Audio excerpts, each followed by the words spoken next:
1417 BIS GM argues new cryptos are the alchemy of the age of innovation. The Bank of International Settlements, BIS, a transnational institution owned by and comprised of central banks that seeks to foster international monetary and financial cooperation and serves as a bank for central banks, recently published its quarterly review of international banking and financial market developments for June 2018.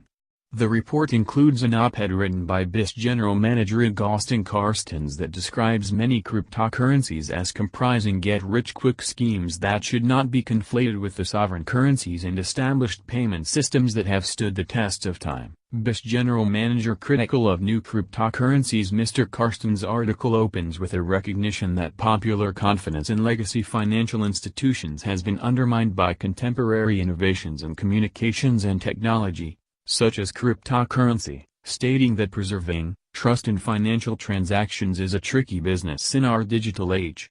The BIS General Manager asserts that with new cryptocurrencies proliferating, it's as important to educate the public about good money as it is to build defenses against fake news, online identity theft, and Twitter bots. Conjuring up new cryptocurrencies is the latest chapter in a long story of attempts to invent new money, as fortune seekers have tried to make a quick buck, Mr. Carstens continued.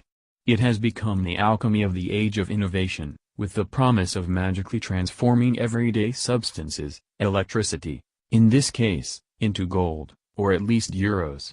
Private cryptocurrencies struggle to earn public trust. Mr. Carstens argues that what makes currencies credible is trust in the issuing institution, and successful central banks have a proven record of earning this public trust.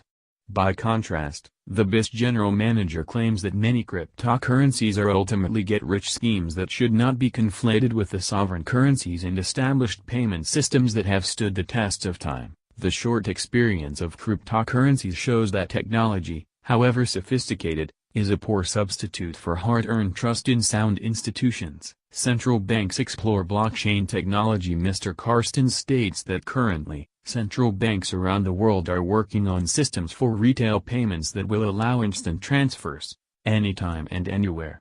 They are also actively testing the distributed ledger technology underlying cryptocurrencies, not as a substitute for the current system, but to build on it. The BIS General Manager concludes that even in this digital age, trust in the issuing institution matters and will continue to underpin currencies. Central banks, for their part, will have to continue earning that public trust by closely guarding their currency's value. Mr. Carstens added that the BIS would be providing further elaboration regarding its opinions pertaining to cryptocurrency in a special section of its annual report on June 17. Do you think that cryptocurrency undermines the financial hegemony of central banks? Share your thoughts in the comments section below. Images courtesy of Shutterstock, Wikipedia at bitcoin.com. There's a bunch of free helpful services. For instance, have you seen our tools page? You can even look up the exchange rate for a transaction in the past, or calculate the value of your current holdings, or create a paper wallet, and much more.